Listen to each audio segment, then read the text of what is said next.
Assalamualaikum warahmatullahi wabarakatuh. Kami dari kelompok 4 yang terdiri dari saya sendiri Alia Zainah, lalu ada rekan saya Alfat Nafis, lalu ada Risma, dan kemudian ada Muhammad Iqbal. Pada kesempatan kali ini kami akan mempresentasikan design thinking hasil diskusi kami kelompok 4 yaitu mengenai daerah Astana Anyar. Slide selanjutnya akan dijelaskan oleh Risma.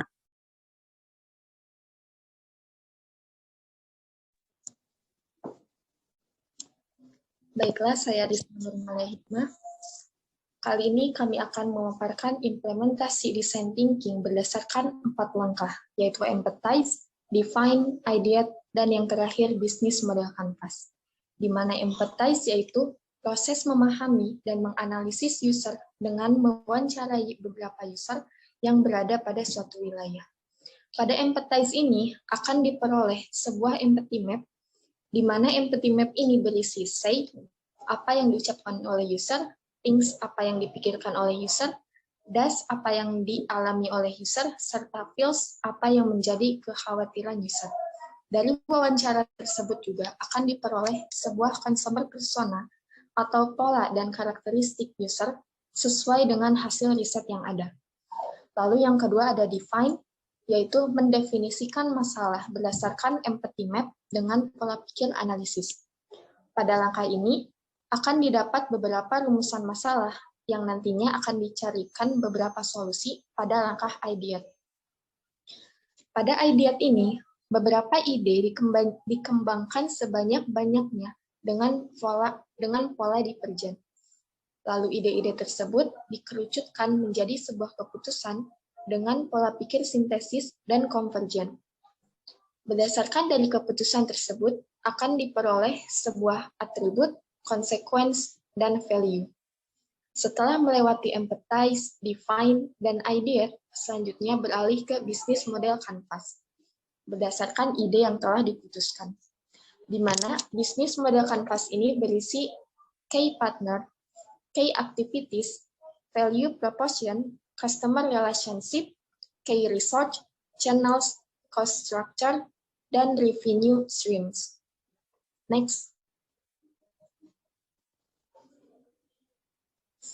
Adapun pendekatan design thinking digunakan untuk menyelesaikan sebuah permasalahan dengan melakukan pemfokusan terhadap kebutuhan user.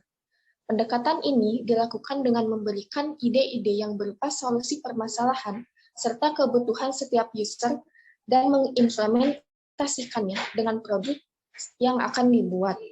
Metode ini dapat menyesuaikan serta memahami kebutuhan user dengan melihat beberapa kebutuhan serta kesulitan yang bervariasi dengan memahami permasalahan pengguna itu sendiri.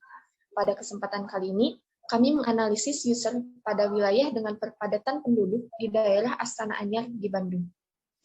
Slide selanjutnya akan dilanjutkan oleh Iqbal. Baik, saya Muhammad Iqbal Jalani akan menjelaskan tentang empathize. Saya telah mengumpulkan beberapa data dari masyarakat yang telah saya wawancarai. Seperti apa keresahannya, apa yang dipikirkannya, masalah, maupun kelebihan maupun kekurangan daerah itu. Berikut beberapa data yang telah saya kumpulkan seperti size, think, does, dan feel. Daerah Astana Anyar memiliki kemajuan teknologi yang sangat pesat, tetapi hal itu dibarengi oleh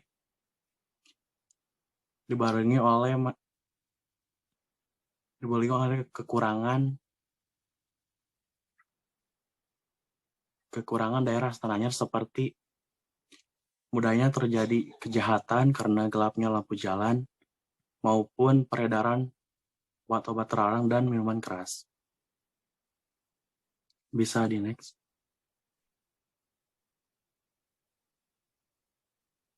Astana Anyar merupakan suatu daerah di Bandung yang memiliki kepadatan penduduk dan ruas jalan yang luas, tetapi sering terjadi macet karena lampu merahnya yang sedikit waktunya, hanya 30 detik. Tetapi di Astana Anyar meskipun padat penduduk, Di sini kita dapat mudah menemukan apa yang kita cari seperti kuliner, makanan, maupun kebutuhan rumah tangga, kebutuhan pokok, dan lain-lain. Di Astana juga, semua makanannya murah-murah. Jadi kita bisa menghemat uang jika tinggal di Astana Anyar. Bisa di next. Tentu saja daerah padat juga harus dibekali dengan keamanan yang tinggi. Tetapi di sini banyak terjadi kejahatan seperti pencurian maupun begal di malam hari. Dikarenakan lampu jalan yang mati dan banyaknya pepohonan yang menghalangi lampu jalan serta kurangnya keamanan dari Polsek Astana Anyar meskipun jaraknya sangat dekat. Tetapi meskipun banyak kejahatan di daerah sini, kita bisa mudah menemukan sekolah dari SD maupun sampai SMK, baik itu negeri maupun swasta. Dan di kepadatan penduduk juga, seharusnya petugas kebersihannya mengambil atau membersihkan tempat sampah umum itu sering. Tapi di sini sering terjadi keterlambatan dalam membersihkan tempat sampah. Jadi sering terjadi penumpukan sampah di daerah Astana Anyar. Bisa di next. Selanjutnya saya akan serahkan kepada Risma.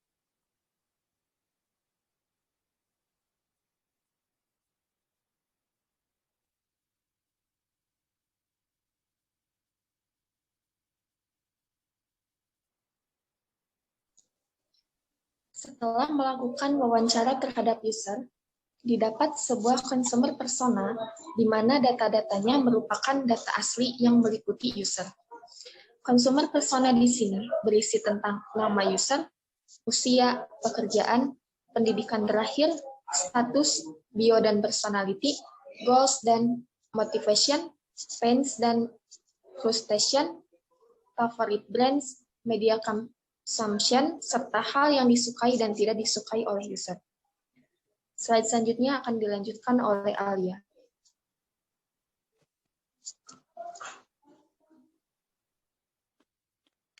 Defense. Ini beberapa kasus di Astana Anyar yang telah saya kumpulkan, seperti telatnya petugas kebersihan. Kurangnya tegas atau disiplin petugas kebersihan sehingga terjadi penumpukan sampah yang terjadi di masyarakat, sampai mudah menyebabkan banjir jika terjadi hujan deras. Bebasnya peredaran minuman keras. Meskipun daerah Astana Anyar dekat dengan Polsek Astana Anyar, tetapi masih ada peredaran obat maupun minuman keras di kios-kios. Seharusnya hal ini direspon atau ditindak oleh pihak berwajib. Tapi yang saya heranin mereka seperti menutup mata padahal kios-kiosnya sudah dipastikan dekat dengan wilayah operasi mereka. Banyak lampu jalan mati. Tentu hal ini memudahkan pelaku kriminal untuk melakukan kejahatan.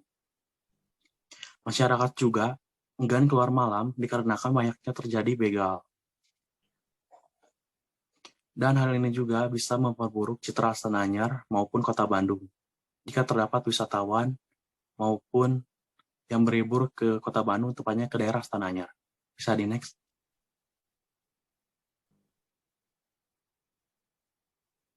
Ini dokumentasi yang kita dapatkan setelah mewawancarai masyarakat. Bisa di next.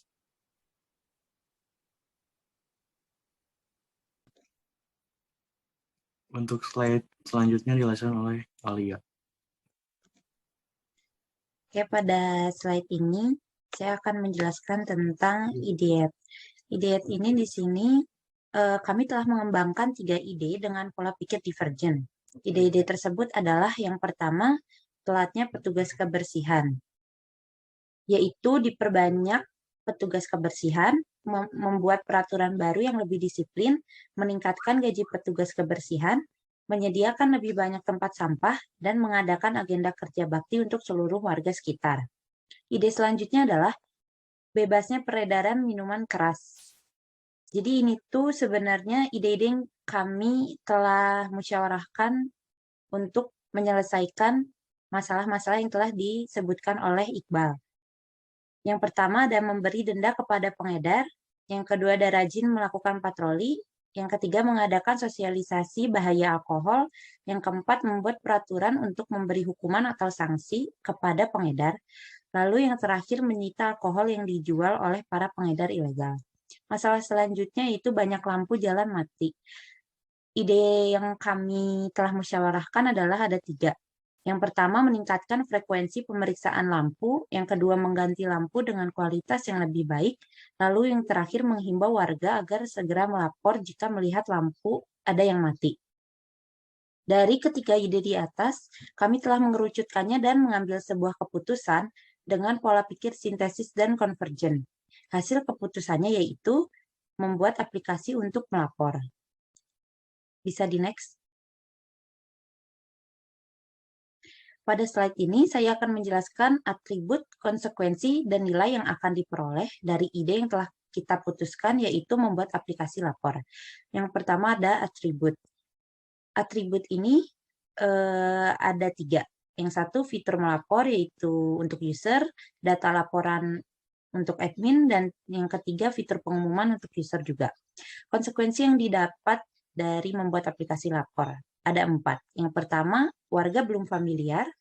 Yang kedua, membutuhkan HP dan kuota. Yang ketiga, error atau bug pada aplikasi. Yang keempat, memerlukan modal yang cukup besar untuk pembuatan aplikasi. Lalu ada value atau nilai yang kita dapatkan dari membuat aplikasi lapor, yaitu ada 3. Yang pertama, mempermudah warga melaporkan keluhan. Yang kedua, membantu aparat daerah menerima laporan dan mengetahui keluhan warga. Yang ketiga, membantu warga mengetahui pengumuman dan berita terbaru dari aparat daerah setempat. Bisa di next. Slide selanjutnya akan dijelaskan oleh Alfat. Ya, saya Alfat. Dari yang sebelumnya dijelaskan oleh Alia, maka dibentuklah sebuah bisnis model kanvas. Untuk yang pertama itu ada value proposition. Value proposition dari produk kita yaitu yang pertama, mempermudah warga untuk melaporkan keluhan dari mana saja lewat aplikasi yang kita buat. Lalu yang kedua ada aparat daerah bisa dengan mudah melihat data laporan yang sudah terformat. Di sini perbedaan dari produk kita atau aplikasi kita dengan mungkin melapor lewat media sosial itu di aplikasi kita dapat lebih terformat gitu, jadi jelas apa yang dilaporkan dan sebagai buktinya juga bisa dilampirkan. Yang ketiga itu membantu warga tetap update akan pengumuman dan berita terkini dari daerah tersebut. Yang kedua ada customer segment. Untuk customer segmen dari produk kita, yang pertama itu warga yang diutamakan 17 tahun ke atas, dan yang kedua ada aparat daerah yang wajib digunakan gitu. Lalu customer relationship, untuk cara menghubungkan kita dengan user kita atau konsumen kita, produk kita bisa diakses oleh siapa aja dan di mana saja dengan bantuan koneksi tentunya. Untuk yang selanjutnya channel, yaitu bagaimana cara kita memasarkan produk kita. Yang pertama itu kita melakukan sosialisasi dari aparat daerah ke aparat daerah yang lebih rendah, misalnya dari kepala desa menuju ke RT atau RW, lalu dari aparat daerah tersebut disosialisasikan lagi ke warga. Selanjutnya key activities produk kita, yaitu kita akan melakukan maintenance aplikasi berdasarkan kebutuhan yang ada. Lalu key research, untuk key research produk kita yaitu yang pertama yang pasti komputer dan internet untuk melakukan sebuah produksi atau membuat aplikasinya. Lalu ada tempat kantor atau tempat untuk tim developer.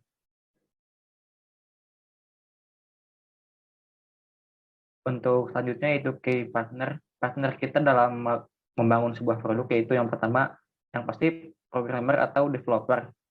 Yang kedua, toko elektronik. Yang ketiga itu provider internet sebagai penyedia koneksi.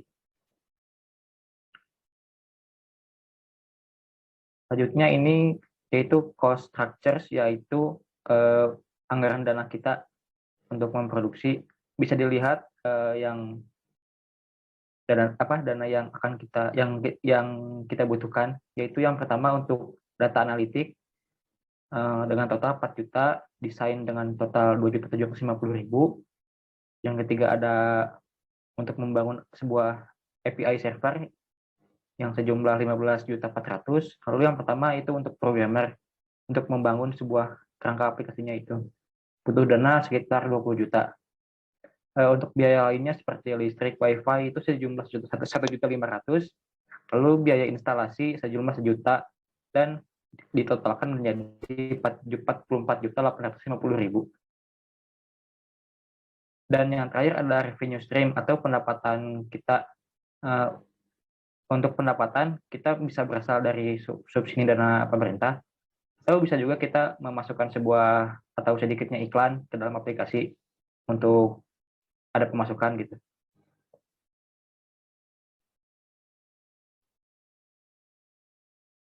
Oke, mungkin sekian yang kelompok kami dapat presentasikan.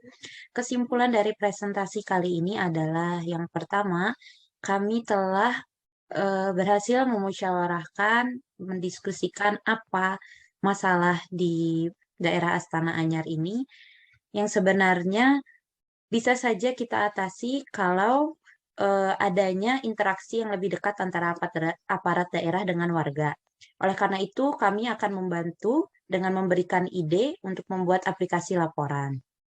Lalu untuk kedepannya, mungkin ide ini bisa diaplikasikan oleh semua aparat daerah di seluruh aparat daerah Bandung atau mungkin kota-kota lainnya. Mungkin begitu saja kesimpulan dari presentasi kali ini. Mohon maaf bila ada kesalahan. Wassalamualaikum warahmatullahi wabarakatuh.